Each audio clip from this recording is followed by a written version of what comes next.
Madhava Jaya Kunja Bihari Jaya Radha Madhava Jaya Kunja Bihari Jaya Gopi Jana Vallabha Jaya Girivaradari Jaya Girivaradari Jaya Gopi Jana Vallabha Jaya Girivaradari Jaya Girivaradari Yashodanandana Vrajajana Ranjana Yashodanandana Vrajajana Ranjana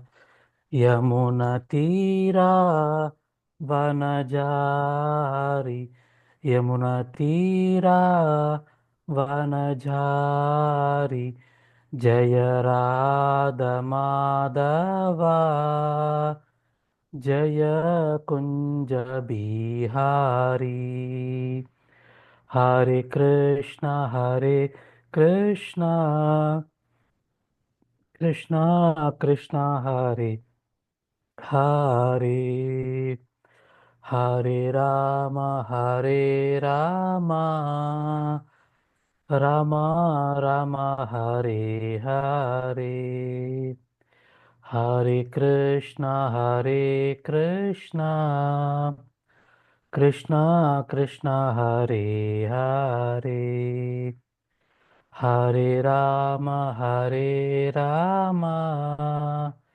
Rama Rama Hare Hare Jaya Prabhupada Jaya Prabhupada Prabhupada Jaya Prabhupada Nittai Gaura Hari Bol Hari Bol Hari Bol Nittai Gaura Hari Bol Hare Krishna. So thanks to all the devotees and welcome to today's Bhagavatam class. So we are in the second canto, 10th chapter.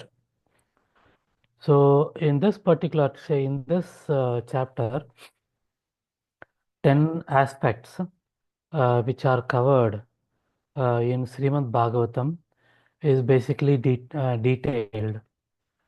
So the first shloka of this chapter started with telling that there are 10 items which are 10 types of things which are mainly covered in Srimad Bhagavatam. So which are basically the creation of the universe, the sub-creation, the planetary systems, protection by Lord, creative impetus, change of manus, signs of God, returning home, back to Godhead, liberation, and summum bonum. And from then onwards, Lord Krishna, Sukadeva Goswami talks about different things.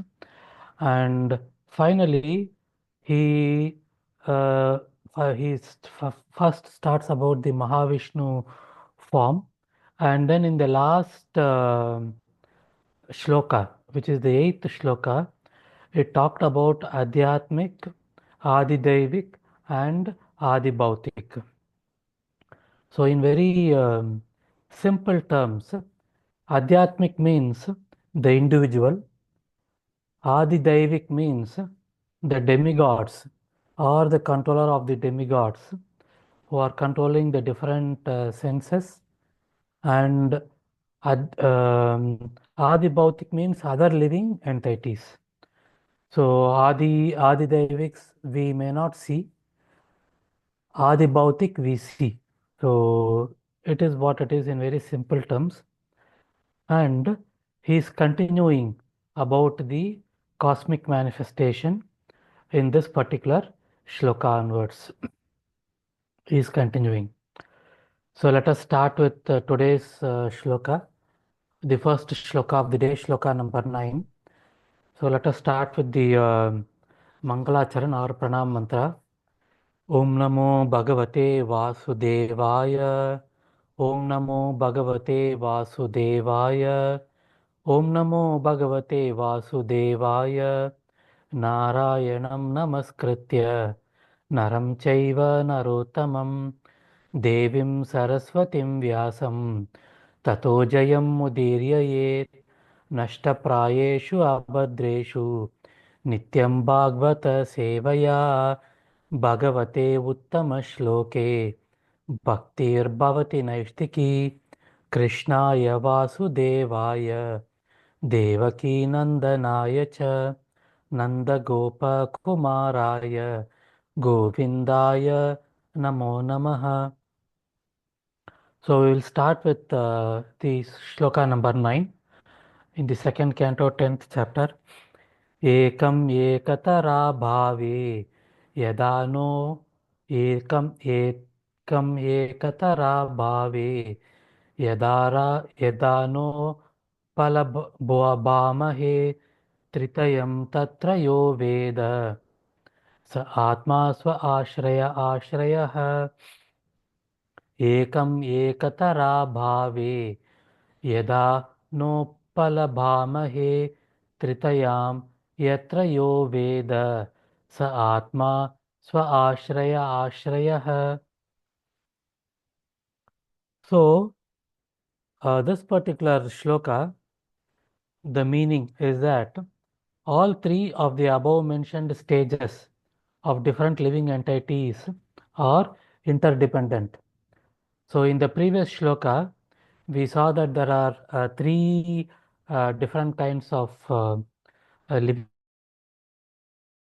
entities, stages, as we call it. Adhyatmic means the individual, and then Adidevic means so many demigods whom we don't see, but who are controlling our lives, who are controlling our senses in different ways. And then Adi Bhautik means other living entities whom we can see. And it is said, in the absence of one, another is not understood. So we cannot understand one in the absence of the other. Then, but the Supreme Being, which is basically the Supreme Personality of Godhead, Lord Krishna, who sees every one of them as the shelter of the shelter, is the independent of all. So for all living entities, so for example, if we take shelter of someone, let us say that we take shelter of the spiritual master. Our spiritual master takes shelter of Srila Prabhupada. So like that, if you go, the supreme shelter is Lord Krishna. He is and therefore he is the supreme shelter. So that is the meaning of this shloka. So I would request Rao Prabhu to read the first two paragraphs. Hare Krishna. Hare Krishna. Translation. All three of the above mentioned stages of different living entities are independent. In the absence of one, another is not understood. But the Supreme Being who sees every one of them as the shelter of the shelter is independent of all, and therefore he is the Supreme Shelter. Purport. There are innumerable living entities, one dependent on the other in the relationship of the controlled and the controller. But without the medium of perception, no one can know or understand who is the controlled and who is the controller. For example, the sun controls the power of our vision. We can see the sun because the sun has its body, and the sunlight is useful only because we have eyes. Without our having eyes, the sunlight is useless, and without sunlight, the eyes are useless. Thus, they are interdependent, and none of them is independent. Therefore, the natural question arises concerning who made them independent. The one who has made such a relationship of interdependence must be ultimately completely independent. As stated in the beginning of the Srimad Bhagavatam, the ultimate source of all interdependent objectives is the complete independent subject. This ultimate source of all interdependence is the supreme truth or Paramatma, the super soul, who is not dependent on anything else. He is Swara, Swarashraya Ashrayaha is only dependent on itself and thus is the supreme shelter of everything. Although Paramatma and Brahman are subordinate to Bhagavan, because Bhagavan is Purushottama or the super person, he is the source of the super soul also. In the Bhagavad Gita 15.18, Lord Krishna says that he is the Purushottama and the source of everything, and thus it is concluded that Sri Krishna is the ultimate source and shelter of all entities, including the Super Soul and Supreme Brahman. Even accepting that there is no difference between the Super Soul and the individual soul is dependent on the Super Soul for being liberated from the illusion of material energy. The individual is under the clutches of illusion energy, and therefore, although qualitatively one with the super soul, he is under the illusion of identifying himself with matter. And to get out of the illusory conception of factual life, the individual soul has to depend on the super soul to be recognized as one within. In that sense, also, the super soul is the supreme shelter, and there is no doubt about it. Hare Krishna. Thank you, Prabhu. Jai Shri Prabhupada.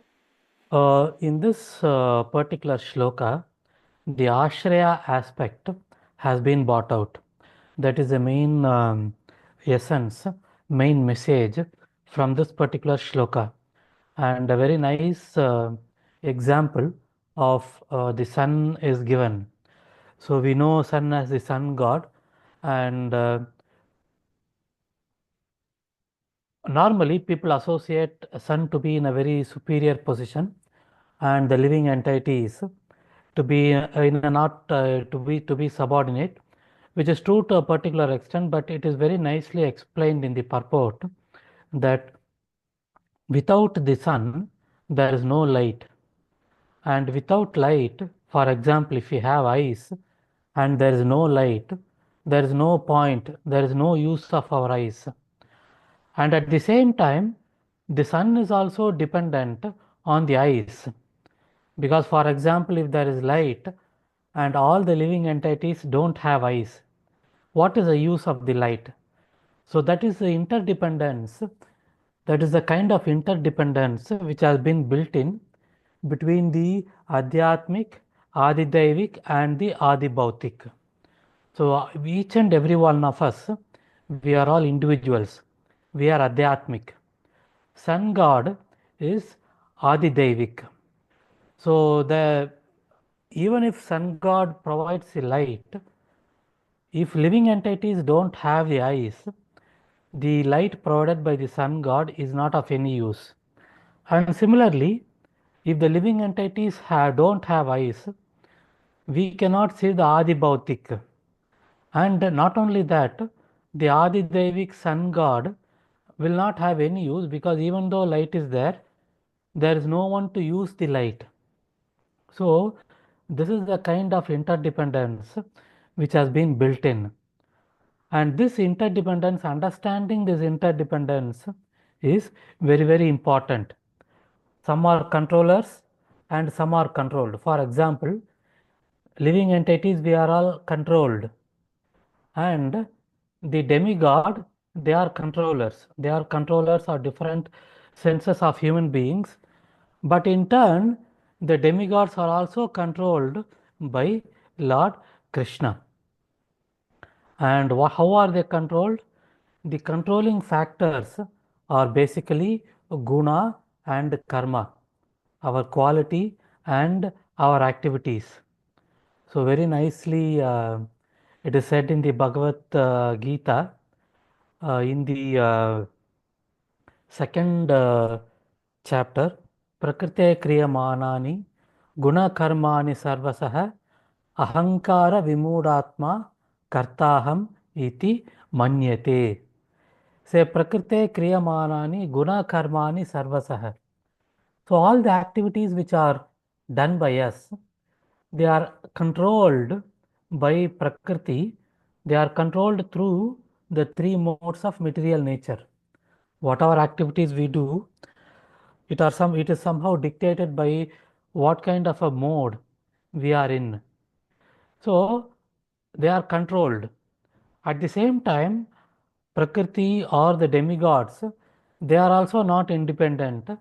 They are dependent on Lord Krishna. So the only person who is independent is the Supreme Personality of Godhead, Lord Krishna. And there is a shloka, there is a word which is coming in this particular shloka, Swa Ashraya Ashraya. Ashraya means shelter. Swa Ashraya means own shelter. So he is his own shelter. Who is the shelter of Lord Krishna? Himself. So he is the person who is independent. So this is what is being brought about in this particular shloka. Let us continue with the next paragraph. So can I request Sushil Prabhu to read the next paragraph? Hare Krishna. Hare Krishna Prabhu. The individual living entity, the Jiva, is always dependent on the super soul, Paramatma, because the individual soul forgets his spiritual identity, whereas the super soul Paramatma does not forget his transcendental position. In the Bhagavad Gita, these separate positions in the Jivatma and the Paramatma are specially mentioned in the fourth chapter. Arjuna, the Jiva soul, is represented as forgetful of his many, many previous births, but the Lord, as the super soul, is not forgetful.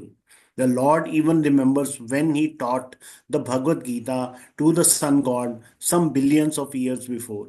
The Lord can remember such millions and billions of years as stated in the Bhagavad Gita. Vedaham samiti vartmanani cha Arjuna bhavishyani cha bhutani matu vedna kanchana. The Lord, in his eternal blissful body of knowledge, is fully aware of all that happened in the past, that which is going on the present, and also what will happen in the future. But in spite of his being the shelter of both the Paramatma and Brahman, persons with a poor fund of knowledge are unable to understand him as he is. The propaganda of the identity of cosmic consciousness with the consciousness of the individual living entities is completely misleading, because even such a person or individual soul or as Arjun could not remember his past deeds. Always he is Although he is always with the Lord. And what can the tiny, ordinary man, falsely claiming to be one with the cosmic consciousness, know about his past, present, and future? Hare Krishna. Hare Krishna. Thank you, Prabhu. So this particular two or three paragraphs, they are talking about the attempts of people trying to become Lord themselves. So Aham Brahmasmi. So there are many people who claim to be gods, and as I have told several times before, the world is now a supermarket of pseudo gurus, and they claim that they can become one with the Lord. So that is what is being told in the last paragraph. There are some people who think that they can do so, and to this extent, Srila Prabhupada very nicely tells about what Lord Krishna tells in the seventh paragraph. Vedaham samatitani vartamani vartamanani cha Arjuna bhavishyani cha bhutani mam tu veda na kaschana. Vedaham samatitani, whatever happened in the past. Vartamanani cha Arjuna, whatever is happening now. So whatever is happening now, for example, I know what is happening to me, and you all of you know what is happening to you. But I don't know what is happening to you, and you don't know what is happening to me, and vice versa. But Lord Krishna knows what is happening to each and every one, because he is sitting inside us as super souls. So that is what he is telling. Vedaham samatitani, whatever has happened in the past, vartamanani cha Arjuna, whatever is happening now, bhavishyani cha bhutani, whatever is going to happen. Mam tu veda na kashchana. I know, but you don't know. So, this is something which each and every one of us needs to understand, particularly when there are many things which happen in our life which we don't know as to why it is happening to us. We think that I have not done anything wrong, why these kind of problems are coming to me, whereas someone else, XYZ, they are doing all kinds of nonsense, but they are all flourishing and things like that. So we see only this particular life. Our ability to understand, our ability to perceive is only this particular life.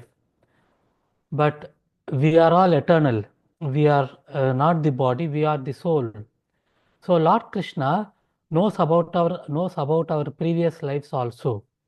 And the things which are happening now are basically reactions from our past life. And whatever we are doing now, we will get the benefit in our next life. So Lord Krishna is planning our life in such a way so that it is ultimately beneficial for us. And if we don't understand it, it is very difficult to surrender to Lord Krishna, and we will always be complaining. So there are many things which are beyond our perception. So for example, this particular chapter or this particular canto of Srimad Bhagavatam which we are in, it talks about cosmic manifestation. So there are many things at some point of time it will be difficult for us to perceive. But what we need to do is we need to hear from authorized sources. So these kind of things which we cannot perceive, they are called as achintya.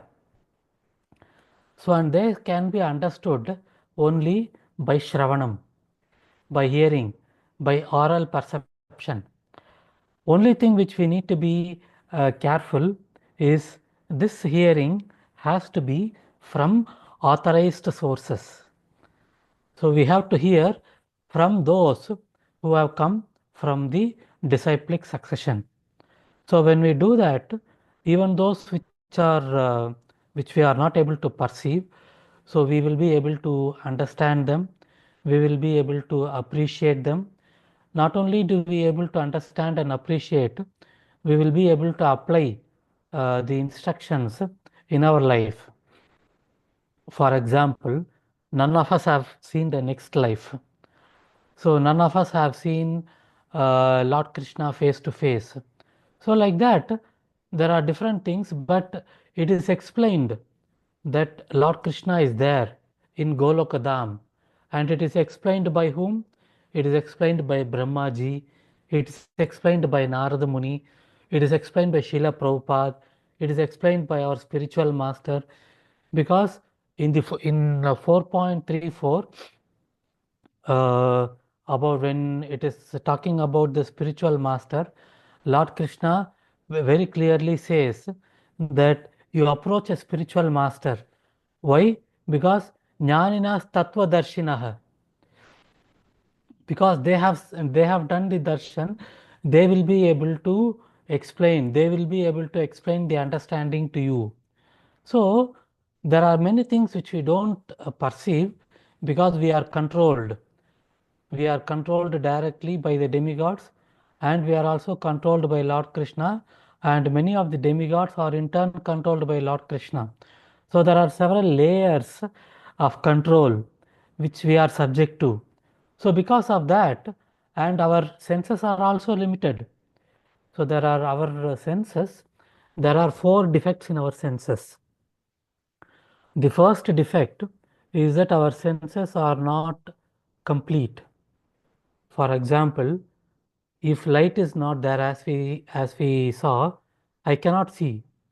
So just with my eyes, I cannot see unless light is there. So our senses are not independent.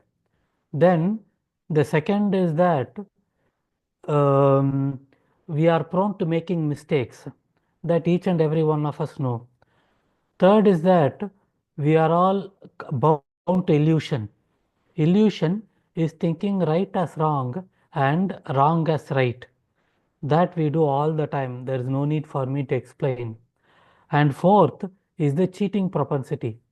Somehow or other, we think that I can do something which nobody else will notice, so I can get it over with, not realizing that irrespective of whoever sees or doesn't see, there is a Paramatma who is like a 24/7 CCTV inside us who will see. So these four defects are there in all the living entities.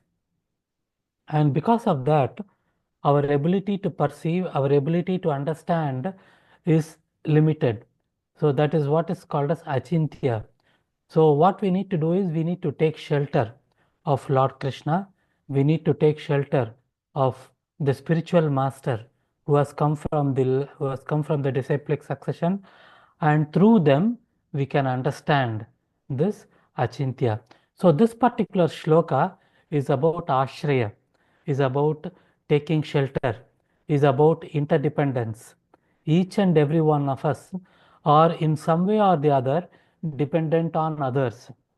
So we are dependent on our family is dependent on others, we are dependent on our job, our boss is dependent on us for executing the work, our boss is dependent on the chairman is again dependent on the customers is dependent on our company for supplying the products and services.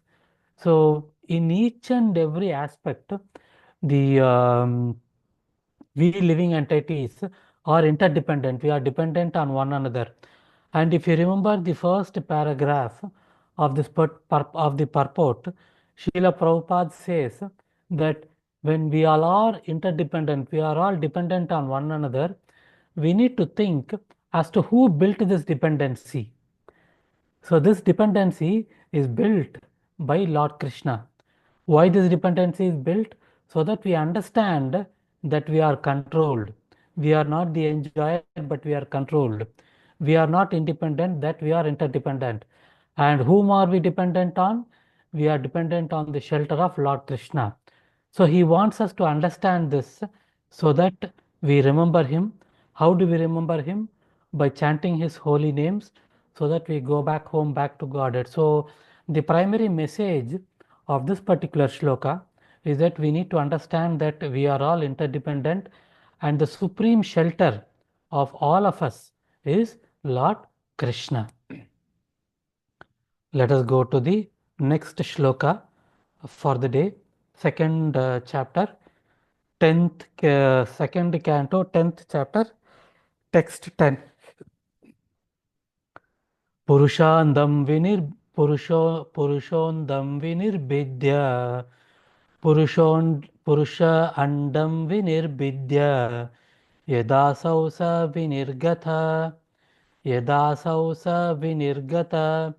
Atmanoyanamanvichan Aposhrakshik Chuchi Aposhrakshik Chuchi. Hare Krishna, apologies. Purusha andam vinirvidya Yadasau sa vinirgata Atmanoyanamanvichan Aposhrakshit Shuchi. So, this particular shloka, it tells, after separating the different universes. So, initially, the first expansion of Lord Krishna is Mahavishnu. And it is, and this Mahavishnu, what does he do? He sets up, he lies down in the causal ocean. So the causal ocean, cause means karana. So causal ocean is karanodaya. So he lays down in the causal ocean. And what does this? He comes out of the causal ocean. Sorry. And this causal ocean, how does it form? It comes out of the pores of Lord Krishna. So for our understanding, it is told as an ocean, but it is an ocean of cause, Karnodaya. And that is the first expansion is called as Karnodaya Vishnu, and it is also called as Mahavishnu. And it is a place of the appearance of the first Purusha Avatara. So it is the first expansion, the primary expansion. And that Mahavishnu, what does he do? From his body, there are millions of pores which are coming out. When he, from the pore of his body, millions of universes are coming out. But these universes, they don't have life. So what happens? The same Mahavishnu, the same uh, Mahavishnu, he enters into each and every one of these universes. And the water, half of the universes are filled with water, and they are called as this transcendental water. It is called as Garbhodaka. So the meaning of the shloka is after separating the different universes, the gigantic universal form of the Mahavishnu, after separating the different universes. So we need to understand that all the universes were within Mahavishnu. And when he exhales from his pores and from his this thing also, from his pores, different universes come out. So when they come out, they become separated, but they don't have life. For giving them life, the second expansion, which is Garbhodaka Vishnu, so he fills half of the uh, all the universes with water, and he enters those each of the universes. So this is the second expansion, Garbhodaka Vishnu. Can I request Uday Prabhu to read the first paragraph? Hare Krishna. Hare Krishna. Purport by Srila Prabhupada. After analysis of the living entities and the Supreme Lord, Paramatma, the independent source of all other living beings, Srila Sukadeva Goswami is now presenting the prime necessity for devotional service to the Lord, which is the only occupational business of all living entities. The Supreme Lord, Sri Krishna, and all his planetary positions and extensions of planetary positions are non-different from one another. And thus, the supreme independence is in each and every one of them. In order to prove this, Sukadeva Goswami, as promised to the king Parikshit, describes herein the independence of the Purusha Avatara, personality of Godhead.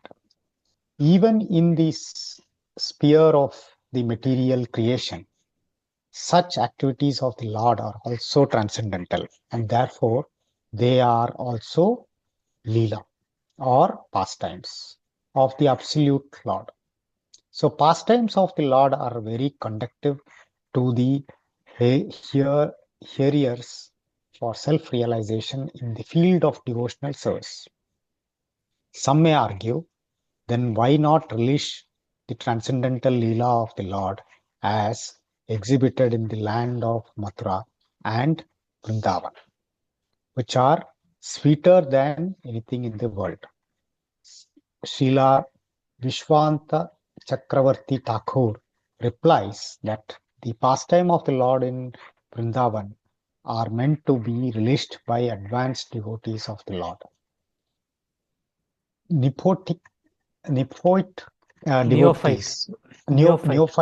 Neophyte devotees will misunderstand such supreme transcendental activities of the Lord, and therefore the Lord's pastime in the material sphere related to creation, maintenance, and destruction are very relishable by the Prakrata or mundane devotees of the Lord. As the yoga system mainly based on bodily exercise is meant for the person who is too much attached to the bodily conception of existence. Similarly, The Lord's pastime related to the creation and destruction of material world are for those who are too materially attached. For such mundane creatures, the functions of the body and the functions of the cosmic world through physical laws in relationship with the Lord are also therefore included in understanding of the lawmaker, the Supreme Personality of Godhead.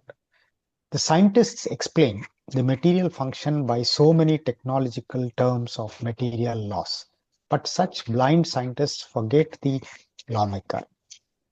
The Srimad Bhagavatam points out the lawmaker. One should not be amazed by the mechanical arrangements of the complicated engine of dynamo, but one should praise the engineer who creates such a wonderful working machine. That is the difference between the devotee and the non-devotee. Devotees are always full with praising the Lord who directs the physical laws. In Bhagavad Gita 9.10, the direction of the Lord upon the material nature is described as follows. मयाध्यक्षेण प्रकृति सूयते सचर अचरम हेतुनानेन कौन्तेय जगत् विपरिवर्तते. The material nature, full of physical laws, is one of my different energies. Therefore, it is neither independent nor blind, because I am transcendentally all-powerful. Simply by my glancing over material nature, the physical laws of nature so wonderfully, nature works so wonderfully. The actions and reactions of the physical laws work on the account, and thus the material world is created, maintained, and annihilated again and again. Men Thank with you, a Prabhu. Hare Krishna, okay. Prabhu. Thank you, Hare Prabhu. Krishna. So, in this particular shloka, it is talking about the second Purusha avatar expansion, Garbhodakshaya Vishnu. And while starting this explanation in the purport, Srila Prabhupada says that since Garbhodakshaya Vishnu is the second Purusha avatara, we should not assume that he is dependent on the first. So we should, it is the kind of dependence, the kind of interdependence which the living entities have does not govern Lord Krishna. For example, we cannot be born without our mothers, but Lord Krishna is not like that. So when he appeared, he did not appear like from the union of a father and mother, like how we appear. So he appeared in the heart of Vasudev. From the heart of Vasudev, he was transferred to the heart of Devaki. From the heart of Devaki, he descended into the womb of Devaki, and from there he came out. So, just because some things are happening in sequence, we should not assume that, for example, the second Purusha avatar is not independent like the first Purusha avatar. This is what Srila Prabhupada is explaining in the first paragraph, that all the expansions of Lord Krishna have the same potency. And when it comes to the cosmic manifestation, which this entire chapter is about, it is the nature of human beings uh, to see everything, to try to see everything based on our understanding. So our understanding is more material in nature and less spiritual. And we to a certain extent we know about the physical laws, we know about how they matter and how the matter works. So when we listen that there was Karno Dakshaya Vishnu, from his pores so many universes came, and inside that universes the second Purusha avatara, which is Garbho Dakshaya Vishnu, entered for giving that life, we get fascinated. and we get attracted. So Srila Prabhupada is explaining that all these things are for those who are neophytes, who are in the beginning stage. The topmost stage is Krishna Prema. And what is the topmost stage? So when we have this Lord Krishna spending his pastimes with in Rasalila or in Vrindavana, this is the topmost rasa. But that those pastimes are for advanced devotees. And for going gradually to that, it is starting from the first canto to the 10th canto. And that is also the reason Srila Prabhupada always said that we should never jump when it comes to Srimad Bhagavatam. We should go in a structured way.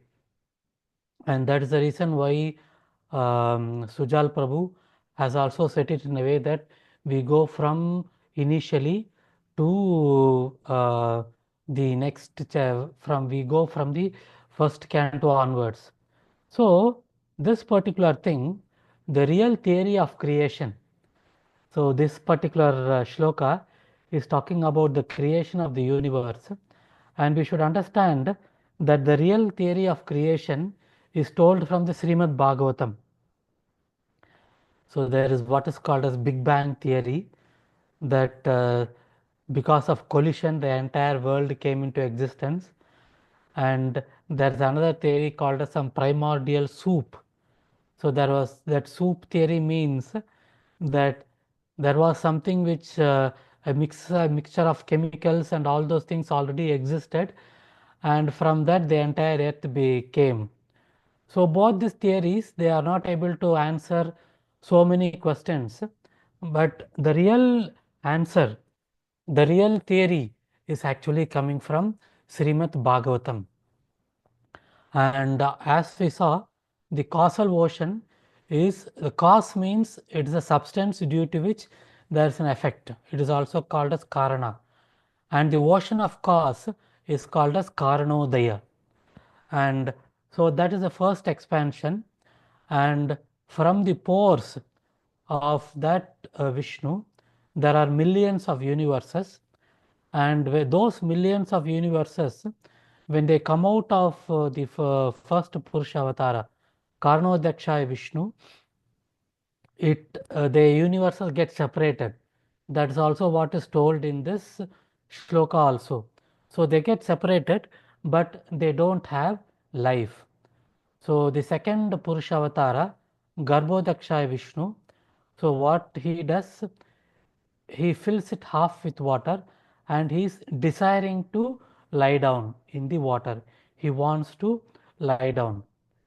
So the real theory of this Srimad of creation comes from Srimad Bhagavatam, and in the purport, Srila Prabhupada tells that the scientists talks about so many material functions by so many technological terms of material law, but they forget the lawmaker. So this is very nicely brought out in the purport, which we saw just now. So Prabhupada says the scientists always talk about laws. Law of gravity, law of this, law, that law, all those things. So what about the lawmaker? Nobody thinks about the lawmaker. So they say that we don't see the lawmaker. Just because we don't see the lawmaker, it does not mean that the laws came out on their own. So this is something which we need to understand. And so how to see the lawmaker, Lord Krishna? So this we have to see by accepting the spiritual master, and because the spiritual master is coming in disciplic succession, the knowledge flows and we get that real knowledge, whether it is creation or whatever it is. This is real intelligence. So that is a difference between the way in which ordinary material scientists perceive and devotees like us perceive. So that is what it is. So let us proceed. May I request Manjunath to read the next paragraph? Hare Krishna.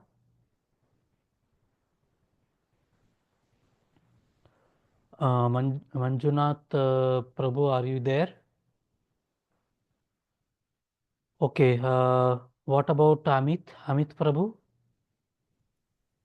Yes, Prabhu. Men with the poor fund of knowledge, however, become astonished by studying the physical laws both within the construction of the individual body and within the cosmic manifestation, and foolishly they decry the existence of God, taking it for granted that the physical laws are independent, without any metaphysical control. The Bhagavad Gita 9.11 replies to this foolishness in following words: Avajananti mamudha manushim tanumashritam param bhavam ajananto mama bhuta maheshwaram. The foolish man, Muda, do not know the personality of Godhead in his eternal form of bliss and knowledge. The foolish man thinks of the transcendental body of the Lord as something like his own, and therefore he cannot think of the unlimited controlling power of the Lord, who is not visible in the acting of the physical laws. The Lord is, however, visible to the naked eyes of people in general when he descends himself by his own personal potency. Lord Krishna incarnated himself as he is and played very wonderful parts as Lord himself, and the Bhagavad Gita concerns such wonderful action and knowledge. Yet foolish men will not accept Lord Krishna as the Supreme Lord. Generally, they consider the infinitesimal and infinite features of the Lord because they themselves are unable to become either the infinitesimal or the infinite. But one should know that the infinite and the infinitesimal sizes of the Lord are not his highest glories. The most wonderful manifestation of the Lord power is exhibited when the infinite Lord becomes visible to our eyes as one of us. Yet his activities are different from those of the finite beings. Lifting a mountain at the age of 7 years and marrying 16,000 wives in the prime of his youth are some of the examples of his infinite energy. But the Mudhas, after seeing them or hearing them about them, decry themselves as legendary and take the Lord as one of them. They cannot understand that the Lord Sri Krishna, although in the form of human being by his own potency, is still the Supreme Lord with full potency as the Supreme Controller. Hare When, Krishna however, Prabhu. Thank you, Prabhu. correct. So, in this particular, he is talking about the Mudas who are not intelligent. And as we saw before, so Prabhupada is explaining that scientists are talking about material laws. What about the lawmaker? So just because we don't see the lawmaker, it doesn't mean that the laws came out on their own. And again, he is telling that for the benefit of uh, the less intelligent people, he takes the avatar and then comes within us. But what happens? Those unintelligent people, they think that since because he is one among he looks like us, he is one among us. So they still don't understand his supremacy.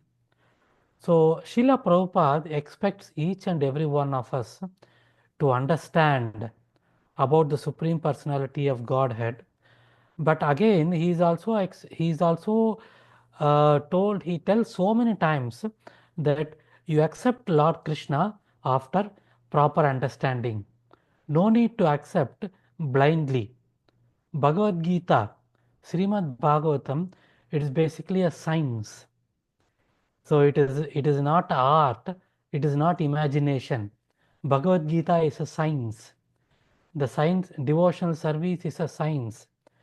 Soul, the subject of soul, understanding of matter and spirit, understanding of body and soul is a science. What is the definition of science? So if you go to the definition of science, science is defined as verified facts. This is what is called as science. And Srila Prabhupada used to tell that Bhagavad Gita is science of the soul. So let us take a car. So as long as the driver is there, the car runs. The moment a driver steps out, the car stops. As simple as that. So the driver of the body is basically the soul.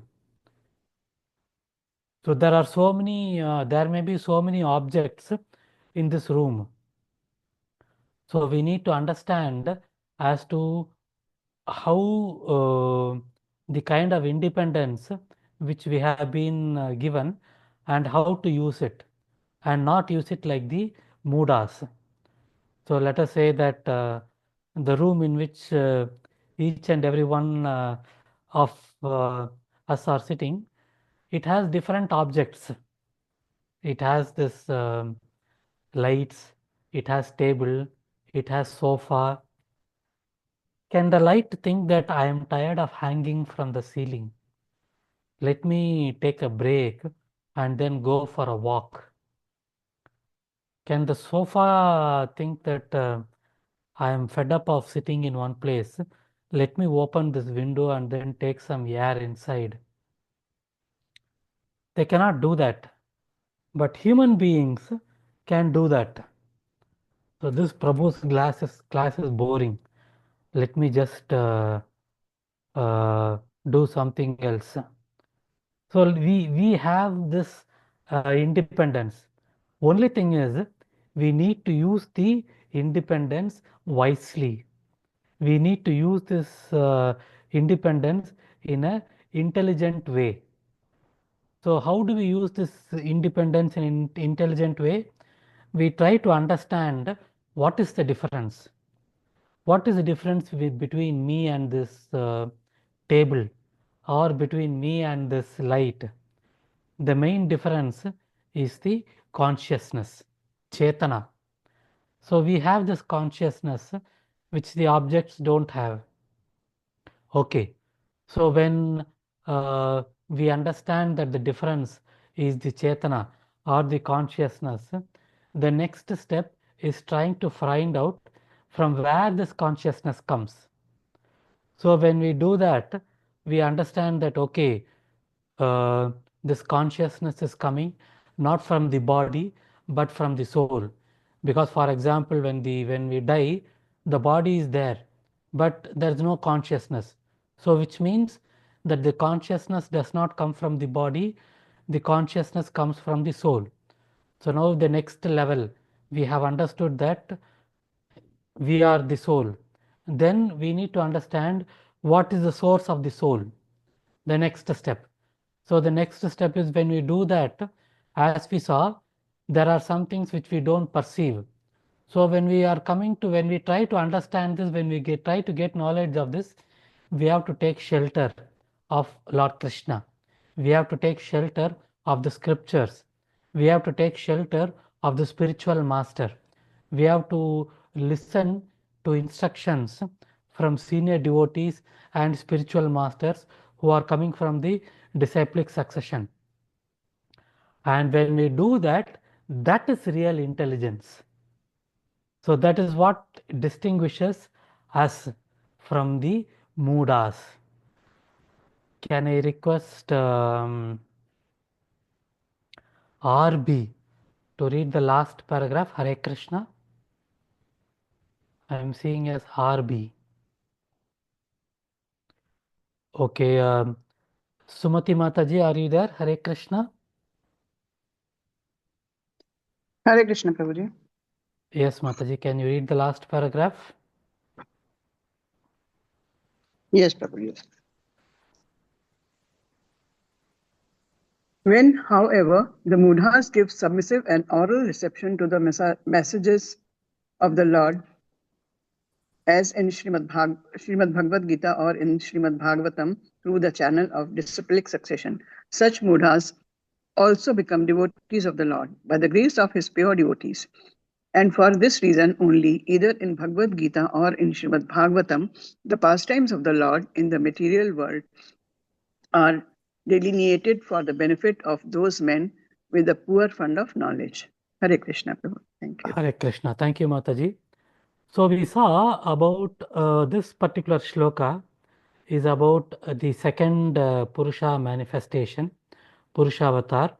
And when explaining about that, Srila Prabhupada very nicely tells the first thing is that this kind of the pastimes of the creation, the cosmic manifestation, is for those who are joining newly, because when we are more connected with the material world, we get fascinated by things which are based on science, by things which are based on physical aspects. And slowly and steadily, when we advance, our taste also becomes more refined. We take more pleasure in the pastimes of the Lord in his human being form, in Vrindavana and things like that. And at the same time, irrespective of whatever pastime we are relishing, we should know that Lord Krishna, all his avatars, they are independent. They are fully independent. Just because it is the second or the third avatar, or it is coming from something else, we should not think that that avatar is dependent on another avatar.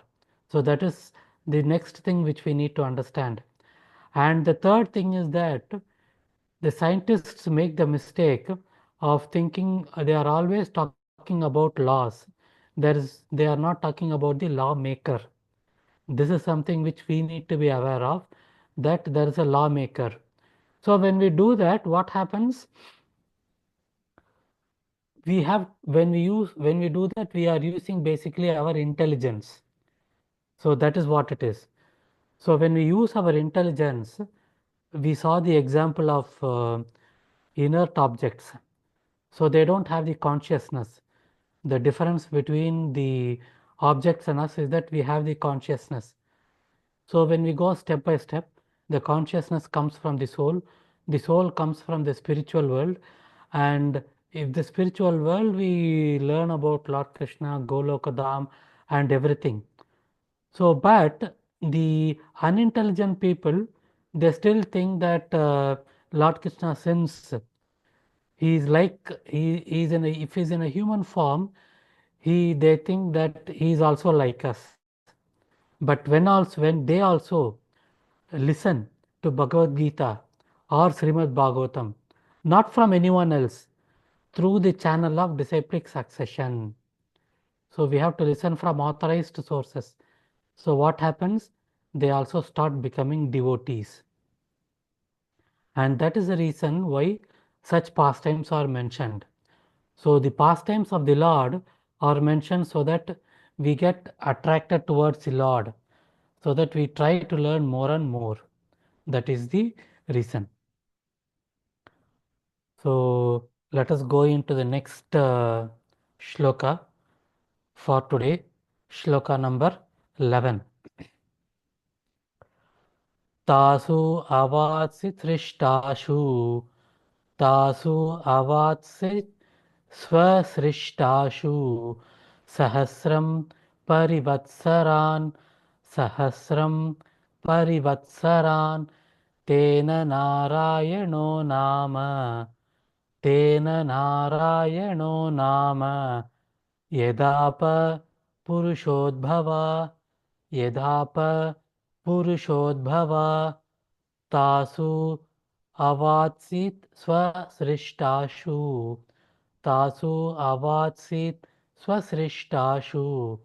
सहस्रं परिवत्सरन् तेन नारायणो नाम यदाप पुरुषोद्भव. Hare Krishna. Can I request Amrit Madhav Prabhu to read the synonyms and translation? Hare Krishna. Hare Krishna Prabhu, Dandat Pranam. Then Synonyms and translation by His Divine Grace Abhay Chakravinda Bhaktivedanta Swami Srila Prabhupada ki jai. Tasu, in that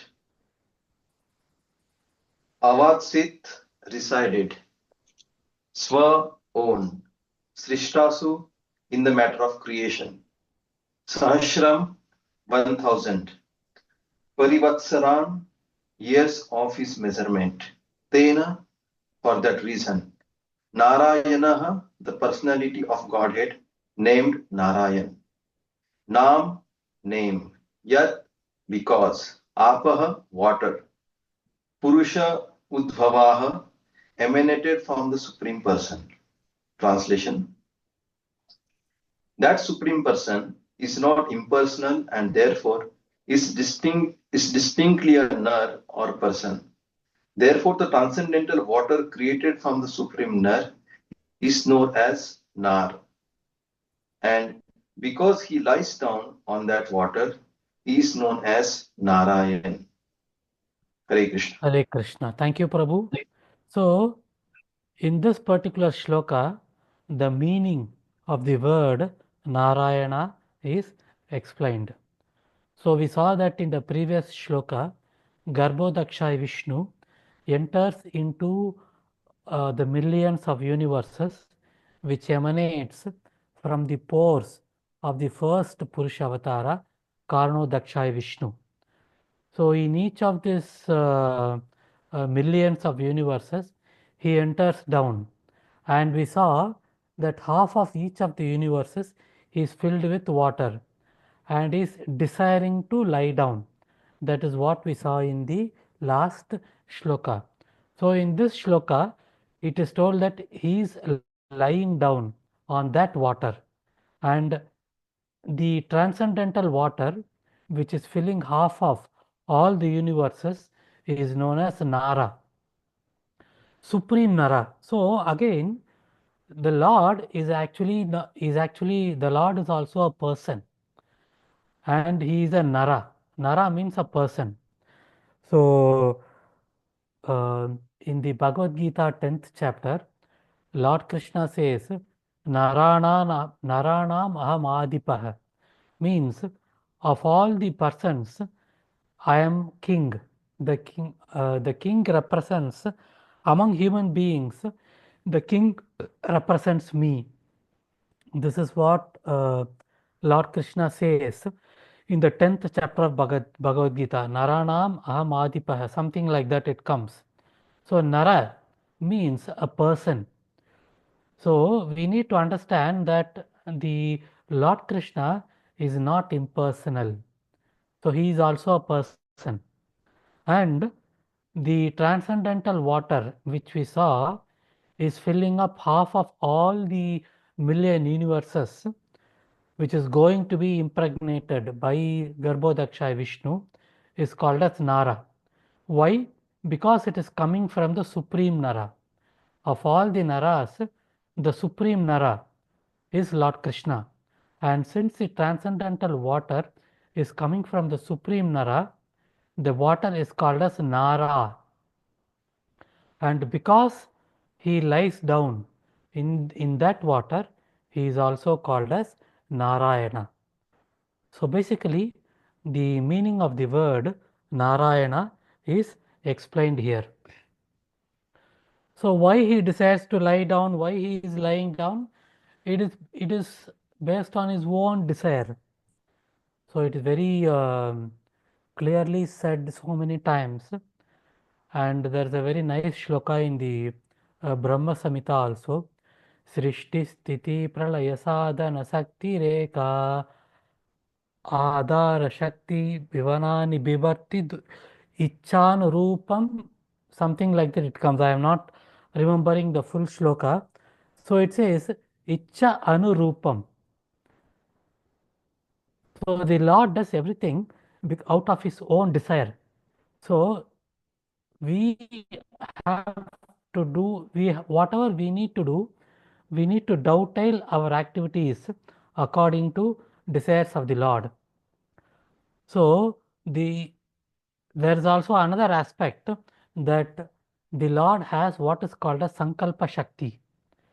So for us, if we have to do something, we need to do it physically. For example, if I need to get up and for example, if I need to go and take something, I need to physically get up, walk there, and then go and take. But Lord Krishna is not like that. He just needs to desire. He just needs to decide. That's it. So this energy is called as Sankalpa Shakti. So Lord Narayana decides to, in the previous shloka, we saw that Garbhodakshay Vishnu is desiring to lie down.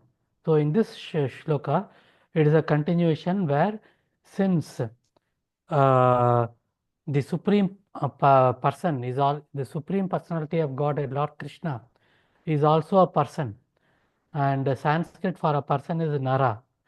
The transcendental water which is created from that person is called as Nara, and since he is lying down on that transcendental water, he is called as Narayana.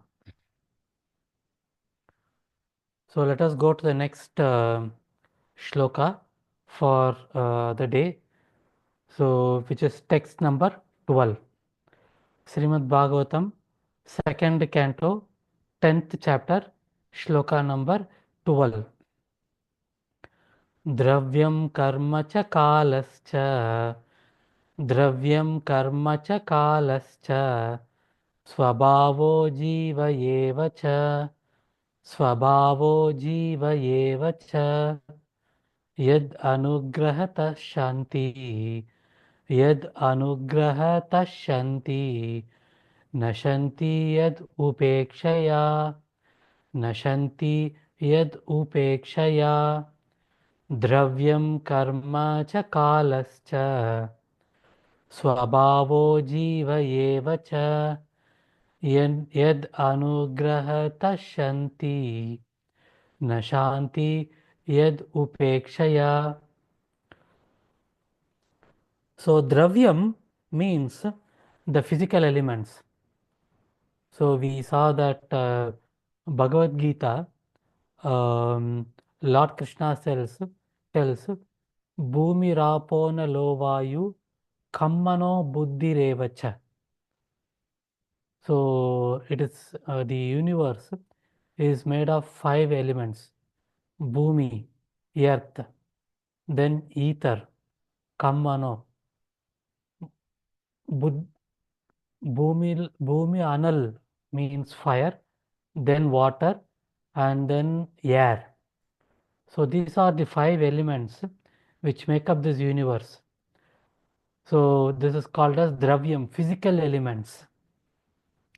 And that dravyam karma cha kalascha. So all the material ingredients and karma, all the activities, kala, the time, and swabhavacha means the modes of the living entities. So bhava means nature or mode. So each and every one of us have a mode, and the living entities, jiva, who are meant to enjoy them. So there are so many physical things which are around us, and these physical things are experienced by us, experienced by the living entities through a combination of, what are the combinations? Through a combination of time, kala, through a combination of activities, karma, and through a combination of mode, our nature, the 3 modes of material nature. So we enjoy them, all these material ingredients, through time, through karma, and through the material modes. But he says one should definitely know that all material ingredients means dravyam, all the activities, karma, time, kala, and modes, the jiva, the modes, the swabhava, what is that? Swabhava jiva, the modes of the living entities, who are meant to enjoy them all, exist by his mercy only. So everything is existing because of the mercy of the Supreme Personality of Lordhead Krishna. And as soon as he does not care for them, everything becomes not existent. Yat upekshaya na shanti. So the moment Lord Krishna does not care for them, immediately they become non-existent. So it is told, Sukadeva Goswami is explaining us again and again that whatever we have, whether it is our home or material, whatever we have, including our very own existence, it is just because of the mercy of Lord Krishna. So let us try to understand more or through the purports. Can I request Rao Prabhu to read there is only one paragraph, to read the purport. Hare Krishna. Sure, Prabhuji. Hare Krishna. The living entities are the enjoyers of the material ingredients, time, modes, etc. because they want to lord it over the material nature. The Lord is the supreme enjoyer, and the living entities are meant to assist the Lord in his enjoyment and thus participate in the transcendental enjoyment of everyone. The enjoyer and the enjoyed both participate in enjoyment, but deluded by the illusory energy, the living entities want to become the enjoyer like the Lord, although they are not meant for such enjoyment. The Jivas, the living entities, are mentioned in the Bhagavad Gita as the Lord's superior nature or Para Prakriti, and so also it is mentioned in the Vishnu Purana. Therefore, the living entities are never the Purushas or the factual enjoyers. As such, the spirit of enjoyment by the living entity in the material world is false. In the spiritual world, the living entities are pure in nature and therefore they are associated in the enjoyment of the Supreme Lord. In the material world, the spirit of enjoyment of the living entities is dint of their own actions, karma, gradually fades by the loss of nature, and thus the illusion energy dictates in the ears of the conditioned souls that they should become one with the Lord. This is the last snare of the illusory energy. When the last illusion is also cleared off by the mercy of the Lord, the living entity again becomes reinstated in his original position and thus becomes actually liberated. For this attainment of liberation from the material clutches, the Lord creates the material world, maintains it for some time, 1000 years of his measurement, as stated in the previous verse, and then again annihilates it by his will. The living entities are therefore completely dependent on the mercy of the Lord, and all their so called enjoyment by scientific improvement are crushed into dust when the Lord decides. Jai Shri Ram. Hare Krishna. Thank you, Prabhu. So very nicely, Srila Prabhupada explains in the purport that yes, there are many things which we enjoy in this material world, but the bhava, the consciousness, the understanding behind that enjoyment needs to change. So what happens is when we experience all these things in this material world, we think that we are the ultimate enjoyers. That is a mistake. And Prabhupada is explaining that in the Bhagavad Gita, Lord Krishna explains the living entities as para prakriti, means superior nature. So we are given the opportunity to enjoy prakriti, but the only difference is that we should understand that we are experiencing it, but we should do it along with the Lord. We should do it in the service of the Lord. That is the one thing which is missing. And very nicely, he is again telling that when we are experiencing whatever is there in the material world, what does Maya does? Maya is the illusory energy. And in the paragraph, very nicely, he says that the illusory energy dictates in the ears of the conditioned souls that they should become one with the Lord. So when we experience this material world, what does Maya do? Maya comes close to our ears and then tells us that why you should enjoy and serve the Lord, why not you become the Lord yourself? And this is what is called as the snare, Maya Jal. So when this happens, we think that we are here to enjoy and no one should be above us. So this is an illusion, and Lord Krishna has to clear this illusion, because if this illusion is not cleared, we cannot go back home, back to Godhead. So what Lord Krishna does for this, he creates this massive universe and all those accompanying associated systems so that we experience them, and he maintains all those universes and then he annihilates them also, so that we know that this is not permanent, and then this is all of this is because of the mercy of the Lord, and when it is annihilated, everything is crushed to dust. And when this annihilation happens whenever the Lord desires. So you can see that in the last line of the purport, it is told that whenever the Lord desires. So for making us understand that we are dependent on His mercy, Lord Krishna plays out this magnum opus, grand drama of this material creation, maintenance and annihilation, so that we experience it, we understand that that is temporary, we understand that we are not the body, we are the soul, and we understand that the only supreme shelter is Lord Krishna, and then go back to us. So if you see that in this particular shloka, there is a lot of emphasis that the shloka itself, if you see, it is telling that everything which is there in the material world, including the ingredients, the activities, the time modes, and the living entities themselves, exist only by His mercy. And the moment Lord Krishna does not care for them, we become non-existent.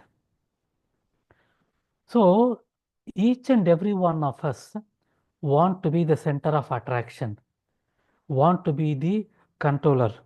This is our problem. And the moment there is some competition, we don't like it, because always we want to be number one. We want to be the controller. We want everyone to praise us. So whenever there is some kind of a competition, the praise is split, the attention is split. So the center of attraction is split. But we always want to be the center of attraction. That is one of the main characterial attributes of Srila Prabhupada. So even though Srila Prabhupada was taking so many classes, was circled the globe, he circled the globe 14 times in his 10 years, he never considered anybody who is aspiring to be a preacher as his competition. In fact, he encouraged that each and every one of you should become a guru, and you should spread the message of the Supreme Personality of Godhead. That was the mood and mission of Srila Prabhupada. So that is something we also should try to imbibe. We should try to bring more and more people into devotional service. We should teach them what we know. We should share our knowledge. We should share our capabilities. For example, if we know to make nice prasadam, we should try to share this knowledge to others. If we want to do, let us say that we want to take a weekend and then do big book distribution, why not take some more devotees and engage them also? Do engage them also in the service, so that they also know how to do that, they also get the knowledge. So this is how we have to do devotional service. And the way we need to experience whatever is there in the material world is that we have to experience in association with the Lord. And Srila Prabhupada used to say that devotees enjoy being enjoyed by Lord Krishna. What does that mean? So it means that when we get any kind of service, when we get any kind of thing to do, we take it as a mercy which has been given by Krishna, not as a burden. So that is what Srila Prabhupada used to say, devotees enjoy being enjoyed by the Lord. Doing service is an enjoyment. Serving the devotees of the Lord is an enjoyment. Spreading the message of Lord Krishna is an enjoyment. Making prasada, making bhoga for the Lord and offering to the Lord is an enjoyment. All of you are aware that Mahakumbh is going on in Prayagraj, and in this Mahakumbh, our ISKCON kitchen is kind of the center of attraction when it comes to prasadam. Most of you must have seen many videos and many things covered in the news. So there are so many devotees and close to 100,000 meals, I believe. It is being served every day, and there are hundreds of devotees who are engaged, and they are so blissful. So even though it is cold, it is not warm. Even though there is a lot of physical effort is there, it is non-stop. You don't get a break, and it is for 45 days.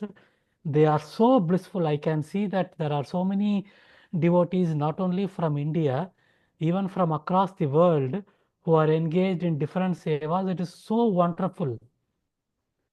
So Srila Prabhupada used to say that devotees enjoy being enjoyed by the Lord. And the moment the Lord enjoys, everybody experiences the same joy. Yasmin tushte, jagat tushte. So wonderful example is the pastime of Durvasa Muni. So we all know this. I'm not going to explain in very detail that he, along with his 10,000 disciples, he was told by Duryodhana that why don't you give your mercy to Pandavas also. Actually, the intention of Duryodhana was different. So he knew that Durvasa Muni is known for cursing people, and uh, Pandavas are in such a stage that they are not able, they may not be in a position to serve such a huge contingent of devotees properly. So he might curse them. So that is the reason why Duryodhana sent Durvasa Muni by telling him, why don't you bless the Pandavas by your association? So Durvasa Muni goes there with his 10,000 devotees, and Draupadi doesn't know what to do, and but before telling, Durvasa Muni tells that I will go take bath in the river and then come. And they approach Lord Krishna, and then Lord Krishna says that there is one grain, pick up that grain, give it to me, and then he puts it in his mouth.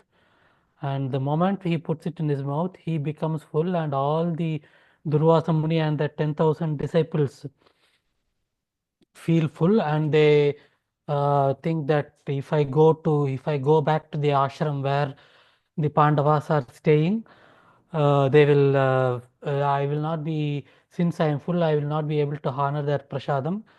So it is better to go from here. So he just passes on a message that I am not in a position to come, and then he leaves. So Yasmin Tushte, Jagat Tushte. So when Lord Krishna is satisfied, everyone is satisfied. But there are many devotees, but there are many non-devotees who don't accept this. There are so many examples of devotees actually asking for problems, actually asking for issues. There's a wonderful shloka which comes in the first canto of Srimad Bhagavatam in a prayer by Kunti Maharani, where she says she is actually requesting Lord Krishna to give for always give problems when he is about to depart. Vipada santuta sashvat tatra tatra jagadguru bhavato darshanam yatsyad apunar bhava darshanam. So Kunti Maharani prays to Lord Krishna when he is about to go back to Dwaraka. She says that I wish that all those calamities happen again and again. Why? Because if those calamities happen, you will come to protect us. We could see you again and again. Why? When we see you again, which means that we will no longer have repeated birth and death. This is actually the real mood of the devotees. There are materialists, there are non-devotees who don't don't think like that. They challenge Lord Krishna. They challenge the authority of Lord Krishna. Srila Prabhupada says that uh, those people who don't believe in Lord Krishna, who challenge them, they are like, we go out and then we challenge the moon and then we spit on the moon. What happens if we spit on the moon? It again falls on our face. So that is what is the position. And why we have to do this kind of devotional service? Why we have to be enjoy? Why devotees have to enjoy being enjoyed? Because devotional service is the only antidote for the poison which we have drunk. What is the poison which we have taken? The poison which is there in our body is the propensity to enjoy. The propensity to enjoy is the poison which we have taken, and the only antidote for that poison is devotional service. And that devotional service will come when we serve the devotees, when we develop our attachment. And that kind of attachment will come when we understand that whatever we are, whatever we have today is because of the mercy of the Supreme Personality of Godhead. The moment that understanding comes, detachment to the material world develops and attachment to Lord Krishna begins. So they say that the material life and spiritual life has to be balanced. Everybody misunderstands that we have to develop in both. That is not the correct understanding. The correct understanding of spiritual material balance is that the spiritual attachment should increase and the material attachment should decrease. So when we do that, we gradually increase in devotional service. And that is the reason, that is the main intent of the shloka, is that we should understand that our existence is because of the mercy of Lord Krishna, and then we should surrender unto him. Hare Krishna, I believe time is up. So thanks once again to all the devotees who joined, and thanks to Sujal Prabhu who gave me an opportunity to talk about the Lord, to talk about Srimad Bhagavatam, to talk about some messages of the past times to devotees of the Lord. And thanks to each and every one of you who listened patiently. So if there are any other points which anybody would like to add, please feel free. And if there are any questions, by the mercy of Prabhupada, by the mercy of Guru Maharaj and all of you devotees, we will try and understand. Hare Krishna. Prabhu, the term Narayan is used only for Garbhodaksha Vishnu, not for Mahavishnu or other deity. Yes, yes, yes. That's why we should not understand just because Garbhodaksha Vishnu is in the second Purushavatar, he is not independent. So all the expansions of the Lord have the same potency.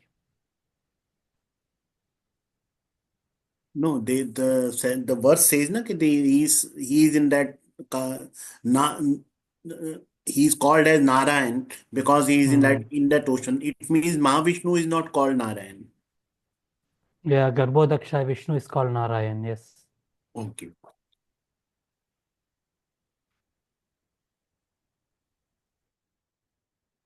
Thank you, Prabhu. Thank you very much. Okay. Hare Krishna. Thank you once again to all the devotees. Grantraj Srimad Bhagavatam ki jai. Srila Jai. Prabhupada ki Jai. jai. Jai. Nitai Gaur Premanande. Hari Jai. Hari Bol. Hari Vancha Bol. Kalpatarubhyascha Kripa Sindhu Bevacha. Patitanam Pavanebhyo Vaishnavebhyo Namo Namaha. Ananta Koti Vaishnavrinda ki jai. Ki jai. Jai.